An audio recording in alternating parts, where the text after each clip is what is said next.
Hello guys, welcome back to my channel Technical Tech. இந்த video பார்த்தீங்கன்னா Redmi 11T Proவோட display replacement பண்ண போகிறோம். Display future பார்த்தீங்கன்னா 6.67 inch Full HD + 120 Hz AMOLED display கொடுத்துருக்காங்க. Maximum 1000 Hz வரையும் display brightness இருக்கும்னு சொல்லியிருக்காங்க. HDR10+ Dolby Vision சப்போர்ட் கொடுத்துருக்காங்க. கஸ்டமர் ஆல்ரெடி இந்த மொபைலை வெளியில் கொடுத்து ட்ரை பண்ணியிருக்காங்க. அங்கே பார்த்தீங்கன்னா அவங்களால ஒரிஜினல் டிஸ்பிளே அரேஞ்ச் பண்ணவும் முடியல. ஆத்தரைஸில் பார்த்தீங்கன்னா ஒரிஜினல் டிஸ்பிளே ப்ரைஸ் 19,500 கோட் பண்ணியிருக்காங்க. கஸ்டமர் பார்த்தீங்கன்னா 19,500ன்றது ரொம்பவே காஸ்ட்லியாக இருந்திருக்கு. ஸோ நம்மக்கிட்ட வந்திருக்காங்க. ஜென்யூன் டிஸ்பிளே நம்மக்கிட்ட 9,500க்கு பண்ணி கொடுக்குறோம். எப்படி உங்களால் 19,500ன்றதை 9,500க்கு கொடுக்க முடியும்னு நீங்கள் கேட்கலாம். ஷூராக நம்மளால் முடியும்.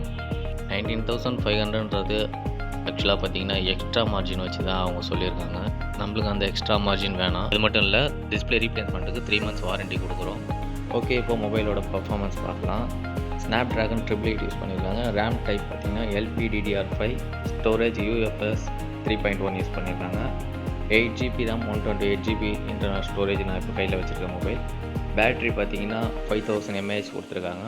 இந்த மொபைலை உங்களால் 17 minutesக்குள்ளே ஃபுல் சார்ஜ் பண்ணிக்க முடியும்.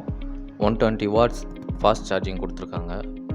முக்கியமான விஷயம், இதில் டபுள் பேட்டரி கொடுத்துருக்காங்க. இந்த மாதிரி டபுள் பேட்டரி யூஸ் பண்ணுற மொபைல் பார்த்தீங்கன்னா ஒன்று ஐஃபோனாக இருக்கும், இல்லைனா ROG மொபைலாக இருக்கும். இதில் டபுள் பேட்டரி கொடுத்துருக்காங்க. டபுள் பேட்டரி கொடுத்து உங்களுக்கு 120 watts ஃபாஸ்ட் சார்ஜிங் கொடுத்துருக்காங்க. இது போல் வீடியோவை தொடர்ந்து பார்க்கணுன்னா என்னோடய சேனலை சப்ஸ்கிரைப் பண்ணி சப்போர்ட் பண்ணுங்கள். நீங்கள் போடுற ஒவ்வொரு லைக்கும் என்னை மோட்டிவேட் பண்ணும். அடுத்த வீடியோ போடுறதுக்காக என்னை தயார் பண்ணிப்பேன். என்னுடைய பழைய வீடியோலாம் பார்க்கலைன்னா போயிட்டு பாருங்கள். கேமிங் வைஸ் பார்த்தீங்கன்னா அல்ட்ரா கிராஃபிக்ஸ் மோடில் நீங்கள் இதில் கேம் ப்ளே பண்ணலாம்.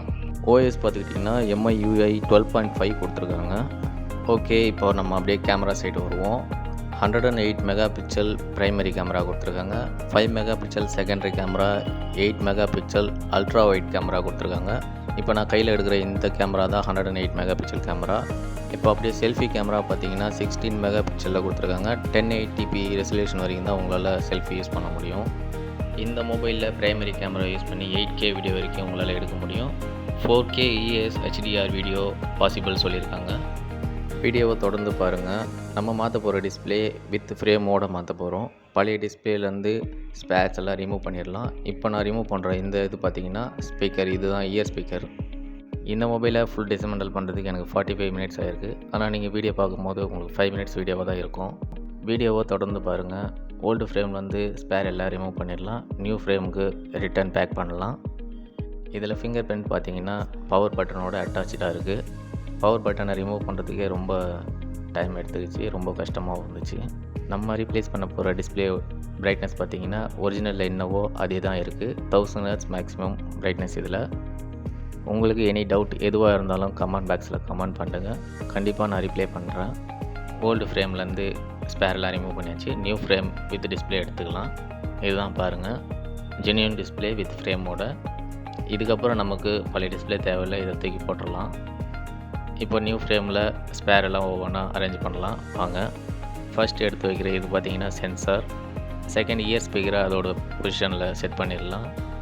தேர்ட் ஒன் பவர் பட்டனை அதோட பொசிஷனில் அரேஞ்ச் பண்ணலாம். பவர் பட்டனுக்கு லாக் கொடுத்துருப்பாங்க. அந்த லாக்கை நம்ம அந்த பொசிஷனில் செட் பண்ணலைன்னா பவர் பட்டன் யூஸ் பண்ண முடியாது.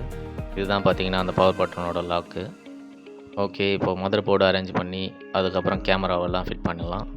இதுதான் பார்த்தீங்கன்னா 16 மெகாபிக்சல் செல்ஃபி கேமரா. ஃப்ரண்ட் சைடில் அதோட பொசிஷனில் அரேஞ்ச் பண்ணிடலாம். கேமராவை ஒவ்வொன்றா எடுத்து அதோட பொசிஷனில் அரேஞ்ச் பண்ணிடலாம். பார்த்தீங்கன்னா ஃபஸ்ட்டு அந்த பொசிஷனில் இருக்கிற அந்த கேமரா தான் 5 மெகாபிக்சல். இப்போ நான் கை காமிக்கிறது 108 மெகாபிக்சல் செகண்டரி கேமரா. ஓகே, இப்போ மதர் போர்ட் செக்ஷனை ஃபுல்லாக அரேஞ்ச் பண்ணியாச்சு. செகண்டாக சப்போர்ட் செக்ஷனை இப்போ பேக் பண்ணலாம். சப்போர்ட்டை ஃபஸ்ட்டு எடுத்து ஃபிக்ஸ் பண்ணிக்கலாம். செகண்ட் நெட்வொர்க் ஆண்டனாவாக மறக்காமல் அதில் கனெக்ட் பண்ணிடலாம். பேட்டரியை அதோட பொசிஷனில் எடுத்து வைக்கிறதுக்கு முன்னாடி டபுள் சைட் டேப் பண்ணிக்கிறது ரொம்ப நல்லது. இல்லைன்னா பேட்டரி பேக் பண்ணதுக்கப்புறம் மொபைல் ஷேக் பண்ணால் பேட்டரி ஷேக் ஆகும். அதனால் பார்த்தீங்கன்னா அன்வான்ட் ப்ராப்ளம்லாம் க்ரியேட் ஆகும். So compulsory double side tape பண்ணிக்கோங்க. ஆல்மோஸ்ட் நியூ ஃப்ரேமில் மதர் போர்டு அரேஞ்ச் பண்ணியாச்சு, ஸ்பேர் எல்லாம் அரேஞ்ச் பண்ணியாச்சு. இப்போ பேக் டோர் பேக் பண்ணுற லாஸ்ட் ஒர்க். பேக் டோரை ஃபிக்ஸ் பண்ணிவிட்டு ப்ராப்பராக சிங்கிள் ஸ்க்ரூவோட மிஸ் பண்ணாமல் டோட்டலாக ஸ்க்ரூ பண்ணிக்கலாம். இப்போ மொபைல் ஆன் பண்ணி பார்க்கலாம். வீடியோ பிடிச்சிருந்தா கண்டிப்பாக ஒரு லைக் பண்ணிவிடுங்க. உங்களால் முடிஞ்சால் ஒரு ஷேர் பண்ணுங்கள், சப்ஸ்கிரைப் பண்ணுங்கள். இப்போ டிஸ்பிளே ஃபுல்லாக செக் பண்ணலாம். எல்லாம் ஓகே தான். ப்ராப்பராக இருக்குது. இப்போ கஸ்டமர்கிட்ட டெலிவரி பண்ண வேண்டியதான். தேங்க்ஸ் டு வாட்சிங். Subscribe for more.